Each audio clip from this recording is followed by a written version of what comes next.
BBA, BCA, BCom computer కోర్సులో 100% placement లభించే ఏకైక డిగ్రీ కాలేజ్ కూకట్పల్లిలోని i3 డిగ్రీ కాలేజ్ 8367215215.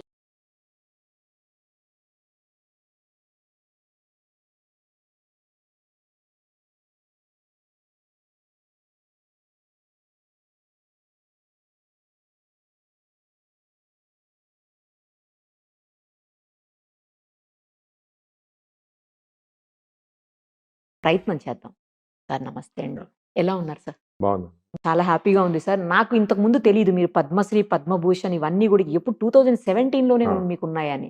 జనరల్‌గా అవి చాలా హానర్‌గా ఫీల్ అవుతాము. అవి వచ్చినియి అంటే గ్రేట్ అన్నట్టు.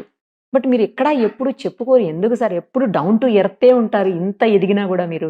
అంటే ఈ అవార్డ్స్ అన్నీ గూడా మాకు ఇట్స్ ఎ బై ప్రొడక్ట్ సంబంధించి చేసే వర్క్ చేసుకుంటా ఉండాలి. By products వస్తుంటాయన్నమాట. సో, దీనివల్ల మనము ఎమోషనల్‌గా అటాచ్ కాకూడదు అవార్డ్స్‌కి. వచ్చాయంటే సార్ రికగ్నైజ్ చేశారని హ్యాపీగా ఉండాలి గానీ, ఎక్కువ దీని గురించి మనం అటాచ్ అయ్యి దీని గురించి ప్రాపగేట్ చేసుకోవటం నాకు కరెక్ట్ అనిపించదు. జనరల్‌గా అవార్డ్స్ ఇచ్చేది రికగ్నిషన్ మాకు అదే గవర్నమెంట్ గానీ, లేకపోతే మా మెడికల్ సొసైటీస్ గానీ ఉంటాయన్నమాట. నాకు నా బిలీఫ్ ఏమంటే చాలా వరకు మా మెడికల్ డాక్టర్స్ రికగ్నైజ్ చేసి ఇచ్చే awards are much bigger than జనరల్‌గా గవర్నమెంట్ ఇచ్చే అవార్డ్స్ కానీ. అందరూ అనుకుంటారు పద్మశ్రీ, పద్మభూషణ్ అంటే పెద్ద అవార్డ్స్ అని. బట్ నా ప్రకారము దీనికన్నా గూడా అవార్డ్స్ మాకు గవర్నమెంట్ ఇచ్చే అవార్డ్స్ కన్నా గూడా మా సొసైటీస్ అంటే ఫర్ ఎగ్జాంపుల్ మాకు American society of gastroenterology Rudolf Schindler award అని ఇచ్చింది. One of the biggest awards మాకు. మా ఎండోస్కోపీలో సంథింగ్ లైక్ హైయెస్ట్ అవార్డ్. హ్మ్. అటువంటి అవార్డ్స్ వస్తే వి ఫీల్ బాగా హ్యాపీగా ఉంటుంది. ఫుల్‌ఫిల్డ్‌గా ఉంటుంది. ఓకే.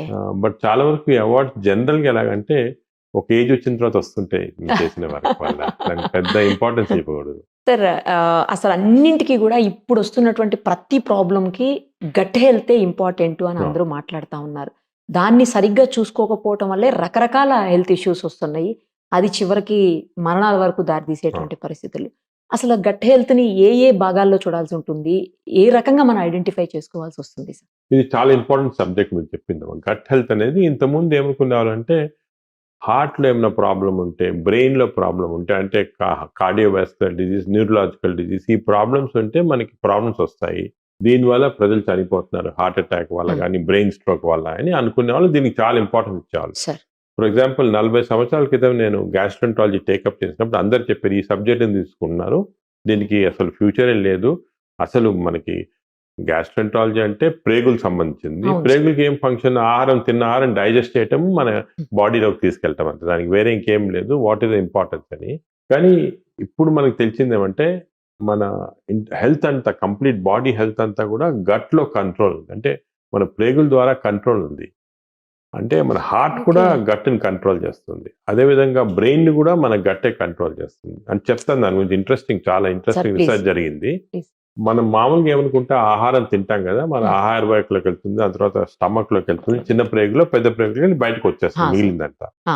డైజెస్ట్ అయ్యేది కార్బోహైడ్రేట్స్ గానీ, ప్రోటీన్స్ గానీ, ఫ్యాట్స్ గానీ లోపల బాడీలోకి ఇంటెస్టైన్స్‌లో నుంచి పీల్చుకోబడుతుంది. అక్కడ వాళ్ళు లివర్‌కెళ్ళి అక్కడి నుంచి ప్రోటీన్స్‌గా తయారు కావటము, అలాగే కొలెస్ట్రాల్‌గా తయారు కావటం అన్నీ అవుతాయి. దిస్ ఈజ్ నార్మల్ అనుకునేది. సార్. కానీ గత 5 సంవత్సరాలుగా మనకేం తెలిసిందంటే ఇది కరెక్ట్ కాదు. అంటే మన ఇంటెస్టైన్స్ ఇంత సింపుల్ కాదు. మన ప్రేగులో millions and millions of billions అనొచ్చు బ్యాక్టీరియా ఉన్నాయి. అంటే బ్యాక్టీరియా అంటే చిన్న మైక్రో ఆర్గానిజం. బ్యాక్టీరియా, వైరస్ ఇవన్నీ. అంటే మన బాడీలో ఉన్న సెల్స్ కన్నా 10 వంతులు ఎక్కువ బ్యాక్టీరియా సెల్స్ ఉన్నాయి మన బాడీలో. మన బాడీలో ఉన్న జీన్స్ కన్నా 10,000 times more genes are bacteria genes బాడీలో. సో మనం తిన్నది ఆహారం గానీ ఏమన్నా కూడా ఆ బ్యాక్టీరియా డైజెస్ట్ చేసి అవి మనకి మన బాడీలోకి పంపిస్తుందన్నమాట. ఓకే. అంటే మనం డైరెక్ట్‌గా డైజెస్ట్ చేయటం ఆ! లేదు. సార్. ఫస్ట్ బ్యాక్టీరియా తింటాయి. బ్యాక్టీరియా తినిన తర్వాత తిని వాళ్ళు ఎనర్జీ ప్రొడ్యూస్ చేసి మనకిస్తుందన్నమాట. అంటే ఒక మదర్ కొన్నిసార్లు మీరు ఈ నేచర్‌లో చూస్తుంటారు. ఆ! సార్. ఈ బర్డ్స్‌లో మదర్ బర్డ్ ఏమో తిని అది పర్వాలేదా బానే ఉందని చెప్పి బేబీకి ఫీడ్ చేస్తుంది. అలాగే కరెక్ట్ మన సార్. బ్యాక్టీరియా కూడా అటువంటివన్నమాట. మన బాడీలో మనం తిన్న ఆహారం ఫీడ్ చేసి ఎందుకంటే నేచర్‌లో ఎప్పుడెప్పుడో నుంచి వచ్చింది. సరే. కొన్ని మిలియన్స్ ఆఫ్ ఇయర్స్ నుంచి ఎవల్యూషన్ అలాగ వచ్చింది. ఈ బ్యాక్టీరియా అనేది మన ఫస్ట్ ప్రపంచంలో ఆల్మోస్ట్ 4 బిలియన్ ఇయర్స్ అప్పుడు బ్యాక్టీరియా వచ్చాయి. మన Start ఎలాగా అయిందా సార్? బ్యాక్టీరియా ఎలా స్టార్ట్ అయింది ఎవరికి తెలియదు కానీ వచ్చాయి. ఆ బ్యాక్టీరియా ఏమయ్యేదంటే మామూలుగా అంతా వాటర్లో ఉండేవి, ఎయిర్లో ఉండే అలా ఉండేవి అన్నమాట, ఇండిపెండెంట్గా. ఓకే.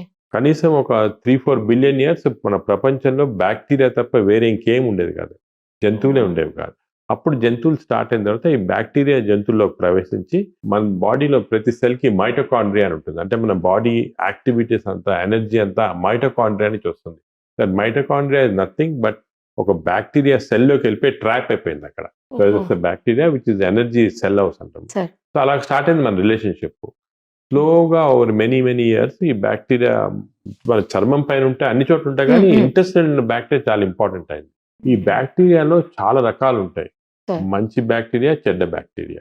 దానికి మా మెడికల్ టర్మినాలజీస్ బ్యాక్టీరియాయిడ్స్ అంటాము, ఫర్మిక్యూటిస్ అంటాము, అంటే వేరే పేర్లు ఉన్నాయి. కానీ జనరల్గా కామన్ పర్సన్కి తెలిసిందేమంటే ఈ మన బాడీలో 1000 స్పీసీస్ ఉంటాయి. ఈ 1000 స్పీసీస్లో ఒక 100 స్పీసీస్ బ్యాడ్ ఉండొచ్చు, ఒక 900 స్పీసీస్ మంచి ఉండొచ్చు. కానీ ఈ బ్యాలెన్స్ చేంజ్ అవుతూ ఉంటుంది ఎప్పుడు. మనకి సపోజ్ బ్యాడ్ బ్యాక్టీరియా 500 వచ్చాయి, 400 గుడ్ బ్యాక్టీరియా అంటే మనకి బ్యాడ్ బ్యాక్టీరియా ఎఫెక్ట్ వస్తుంది అన్నమాట. సో బాడీలో ఈ బ్యాక్టీరియా ఏం చేస్తుందంటే మనం తిన్న ఆహారానికి, ఉదాహరణగా మనం ఇప్పుడు చికెన్ తిన్నాం అనుకోండి, ఈ చికెన్ అనేది ప్రోటీన్స్ ఉండేది దాంట్లో, కానీ బ్యాక్టీరియా డిస్ట్రాయ్ చేసి దాంట్లో నుంచి ఒక కెమికల్ని ప్రొడ్యూస్ చేస్తుంది. దాన్ని డోపమిన్ అంటారు. ఈ డోపమిన్ అనే కెమికల్ బ్రెయిన్కి వెళ్ళిపోయి బ్రెయిన్ యాక్టివేట్ చేస్తుంది.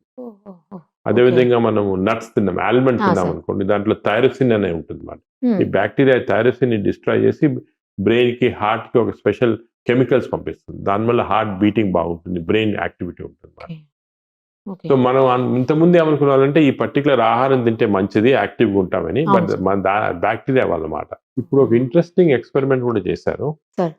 అదేమంటే ఈ బ్యాక్టీరియా వల్ల మనకి యాక్టివిటీ, లేజినెస్ అన్ని వస్తుంది. ఇది యానిమల్స్ లో ప్రూవ్ అయింది. మైస్ లో కొన్ని మైస్, మన రీసెర్చ్ అంతా ఎక్కువ మైస్ లో చేస్తాం. కొన్ని మైస్ లో యాక్టివిటీ ఉండదు సరిగ్గా, లేజీగా ఉంటాయి. కొన్ని మైస్ బాగా యాక్టివ్ ఉంటాయి. ఈ రెండింటి మైస్ కి డిఫరెన్స్ ఒకటే, లోపల ఉన్న బ్యాక్టీరియా.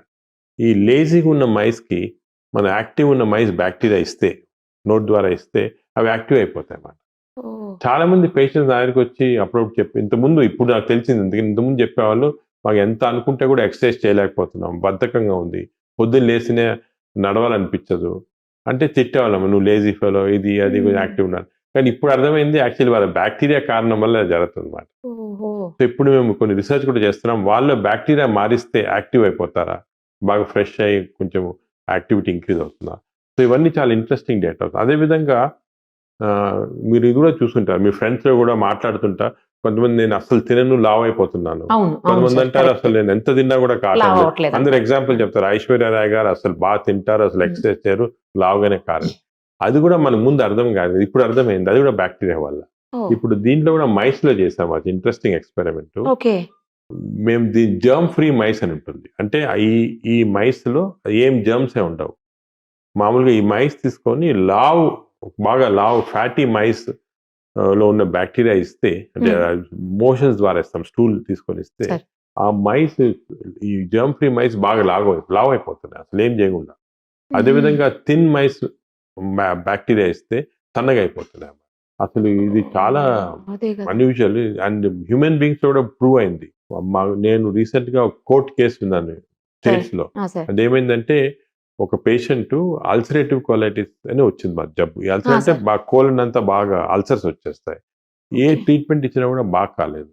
బాగా ఇది లేటెస్ట్ ట్రీట్మెంట్ ఏమంటే హెల్తీ డోనర్స్ ఇచ్చి ఫీకల్ మైక్రోబయామ్ ట్రాన్స్ప్లాంటేషన్ అని ఎనిమా ద్వారా ఇస్తారు. అంటే హెల్తీ పర్సన్స్ ఇస్తే అప్పుడు అది నార్మల్ బాగా హీల్ అవుతుంది అన్నమాట, లేటెస్ట్ ట్రీట్మెంట్.